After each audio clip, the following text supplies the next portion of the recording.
சிவனை வழிபட்டா மங்களம் கிடைக்கும், சிவனை வழிபட்டா பயப்படுறாங்க, குடும்பம் ஆடி போயிரும் நினைக்கிறாங்க. அது தவறு. சிவனை வழிபட்டாதான் முருகன்கிட்ட வர முடியும், முருகனை வழிபட்டாதான் சிவன்கிட்ட வர முடியும். இந்த ரெண்டு பேரையும் விட்டோம்னு சொன்னா நீங்க வேற எங்கேயும் போக முடியாது, போக முடியாது.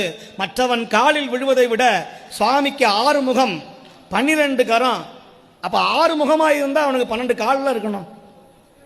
இப்ப சுவாமிக்கு 12 கரம் வைத்தார், 12 விழி வைத்தார், 12 செவி வைத்தார், 12 கால்கள் தானே இருக்கணும். ஆனா 2 கால் தான். ஏன்னா நமக்கு 2 கைதான் இருக்கிறது. 12 கால் இருந்தா எந்த காலை பிடிக்கிறது?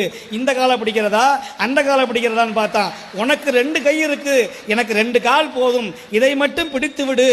அவர் சொன்னாரே, சூலாயுதம் பிடித்து யமதூதர் என்னை சூழ்ந்து கொண்டால் அந்த வேளையிலே நான் வேலாயுதா என்று கூப்பிடுவேன். அந்த வேளையிலே மாலான வள்ளி தெய்வ யானையுடன்